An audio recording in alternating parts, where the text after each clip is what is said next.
A lot of it was just, ability to get a grip on the ball and be able to throw the ball accurately and just, be myself and not think about it and be able to play confidently. And so as soon as I could grip it and rip it, then, I wanted to play. I wanted to be out there with my teammates. Drew Brees ripping it and gripping it and getting it done for the New Orleans Saints on Sunday. He's back. He looks great. There was a lot of question. Big Cat in the under pressure draft on Friday, when you were sound asleep and Big Cat and I are actually working. Right. He put Drew Brees in that spot because he kind of forced his way back onto the field. Kind of had that vibe to it. Yeah. And he's putting himself in a big spot there, and it worked. It paid off. And he looked really good. It's superlatives time. Obviously, Drew Brees is one of them. We already talked about what he did on Sunday. Chris, give me one of your superlatives coming out of Week 8. Well, we haven't hit on this game yet, but I mean, I want to give the self-inflicted wounds to the Cleveland Browns, okay? I mean, just... Self-inflicted on themselves? Self-inflicted on self-inflicted, yes. I mean, what the hell, okay? I mean, they went through a stretch the other day, or yesterday it was, where was it, 3 consecutive plays in a row, turning the football over? The Cleveland Browns, again, yesterday, that game was there to be very close and make it interesting. I mean, they were not going to outclass by the New England Patriots in the sense of, oh my gosh, they don't even belong on the same field here.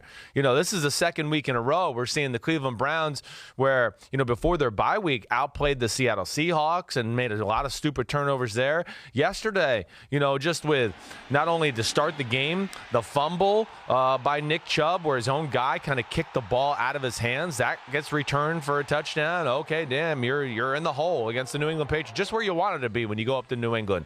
And then, the next time he touches the ball, makes a phenomenal run, breaking through the line of scrimmage, makes some people miss, and you go, oh my gosh, he's off to the races. Look, Cleveland, they're looking good. And Jonathan Jones comes behind and strips the ball. I mean, those are chances, just like we talked about the Bears a little bit ago. When you have a chance there to make it a game or put the team in a pressure position as far as the New England Patriots and you don't really capitalize on it, that's when you lose by 2 touchdowns and you're down 27-13 late in the fourth quarter. And just a lot of mistakes there overall by Cleveland. Yeah, and, it did feel like they had more of an opportunity than we would have given them credit for. They still lost by 14.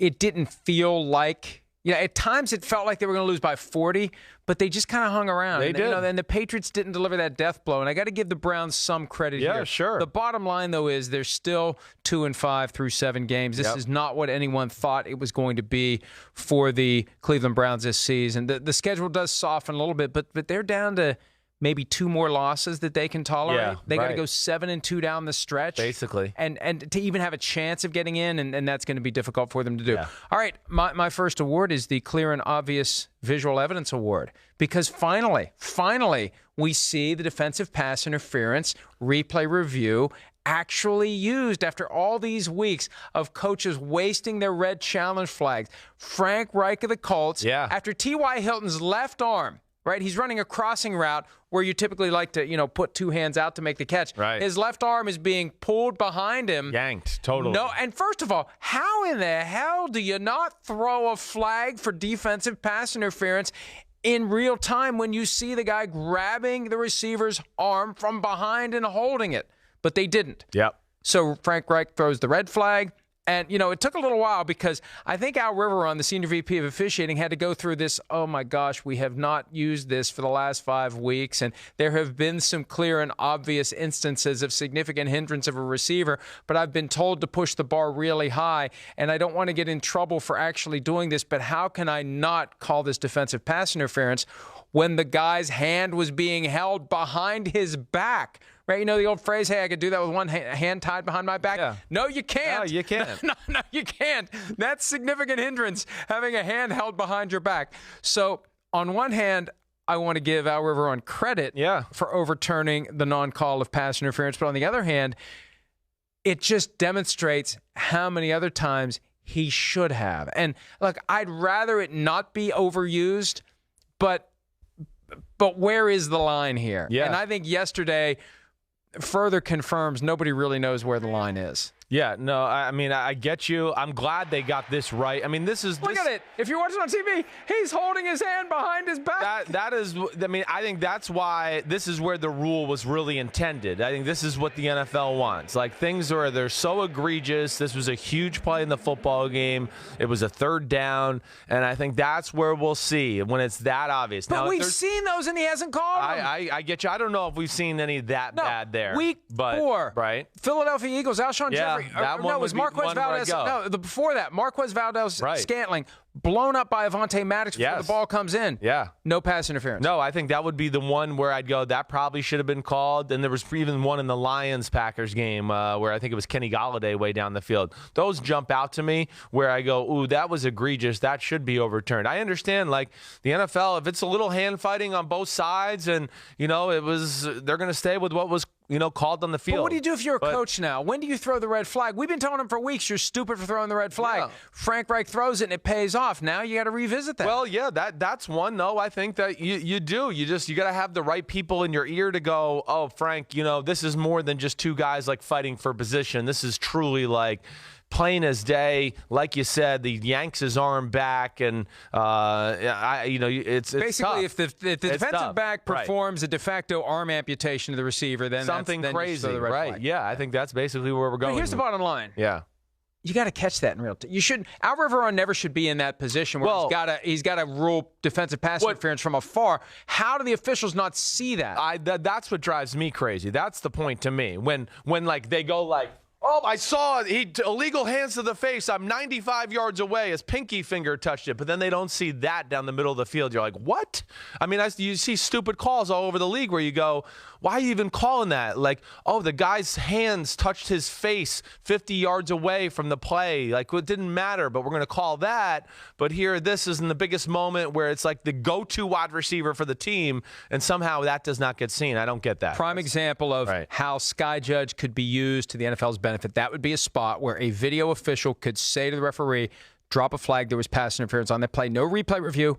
A member of the crew who's in a booth who says, everybody saw that. T.Y. Hilton had his arm pulled behind his back. You got to call pass interference, and you move on quickly. All right, let's move on. What's your next support? Holy run game. Okay, holy run game. And that goes to the San Francisco 49ers. Kyle Shanahan, mad scientist. I mean, it was just unbelievable yesterday. The Carolina Panthers defense is one of the better units in all of football. And I don't know, for anybody who didn't watch that game yesterday, I mean, the 49ers just basically, we just watched them go up and down the field, and then their defense started to create turnovers. But, and what I want to say with the holy run game and, Kyle Shanahan, the mad scientist in the run game, just some of the plays they had within the game were unbelievable. It wasn't like it was like, oh, hey, we're just running off left tackle. You've seen us do this run play before. Here we go. Ooh, we just happened to block it right against the right defense. No. So many of the big plays we saw yesterday was through the design and trickeration of a Kyle Shanahan to keep defenses off balance, and just great play design where you go, wow, I've never even seen some of this stuff before. I mean, Tevin Coleman was, 4 touchdowns rushing, or was it 4 touchdowns total? Am I right? Yeah, 3 rushing, 1 receiving. But, I mean, some of these plays, as you see, I mean, this is Luke Kuechly and the Carolina Panthers, and these guys aren't down in two-hand touch. With 2 weeks to get ready for the game. That's what I mean. I mean, this is 2-hand touch games, and these guys are running free for touchdowns. So, it's just so impressive, and it just, the 49ers, they're real. I mean, they're really real. And it just another week where we go by and I go, Patriots 49ers Super Bowl down in Miami. It's going to be amazing. I just look at it and go, wow, they're just phenomenal right now. They're 111-23, the 49ers have outscored their opponents since the bye week. They keep getting better. The schedule gets a little more difficult. We'll see what they can do. I thought you were going to take mine.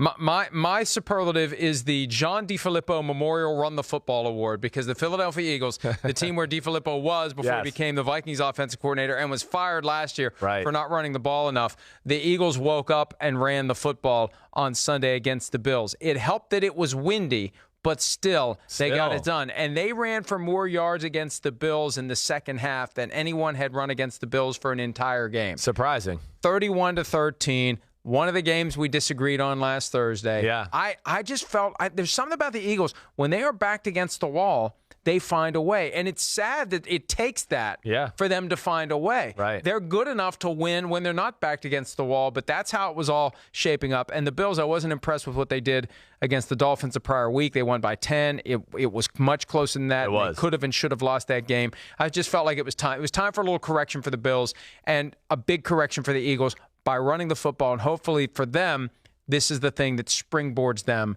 to win after win after win. And they're going to look, if you don't win the division in the NFC East, you're probably not getting into the playoffs right now. Yeah, they're going to have to string some wins together, and their schedule does get more difficult. They got the Bears, then they have their bye week. They've got the Patriots and Seahawks after that. 3 straight home games to go with the 3 straight road games they just suffered through, but they finally got a win, and now they can try to turn it around. Well, if they play like they did yesterday, which they got healthy in the secondary, you saw the defensive line show some times of dominance in the football game. If they can get Deshaun Jackson back, I don't care who's on their schedule, and they will just run the ball the way they did yesterday, and I don't mean just like run it for the stats to it. It's the way they ran it. The Philadelphia Eagles are one of those when they get off the bus, they're one of the best ass-kicking looking teams in football, okay? And they got big guys up front. And what I saw yesterday, and if you're just watching it on TV with the Miles Sanders run, I saw more downhill runs yesterday by the Philadelphia Eagles than I've seen probably in the first 6 weeks combined or 7 weeks combined from the Eagles. The Eagles were at their best in their 2017 Super Bowl run when they were steamrolling teams with guys like Kelsey and Brandon Brooks up front, and of course Lane Johnson, and whoever it is at left tackle right now. It's still big road grader type. They need to get back to that. They became like the kings of the 5 and 8 yard pass of the world, and it's just not, the risk reward's not the same. The Eagles yesterday, Carson Wentz was underneath the center. They ran the ball downhill, and they were a lot more fun to watch, and they're a better team because of it. And one thing to keep in mind, huge difference between 3-5 and 4-4. They may be buyers at the trade deadline. I was told yesterday after the game they're considering, and I know this sounds trite, but it's kind of neat. We had something fun. What can we do? You're in a position where you'd already mentally decided to give up a first-round pick and a second-round pick for Jalen Ramsey, and that trade didn't happen. Yeah. Once you've decided to spend that capital, once you've crossed that bridge, you're kind of willing. You've already decided you're going to use that. And I'm not saying they're going to give up a 1 and a 2 for somebody, but I feel like they recognize there's an opportunity to be had there to make a move at the trade deadline, whether it's for a receiver who can do what Deshaun Jackson hasn't been doing for them, or a defensive player, defensive back pass rusher. But it could be interesting. One of those three. They're going to try. Whether or not they do it, whether or not they pull it off remains to be seen, but I think they're going to try to do something that we're going to look at and say, wow, the Eagles are making their move.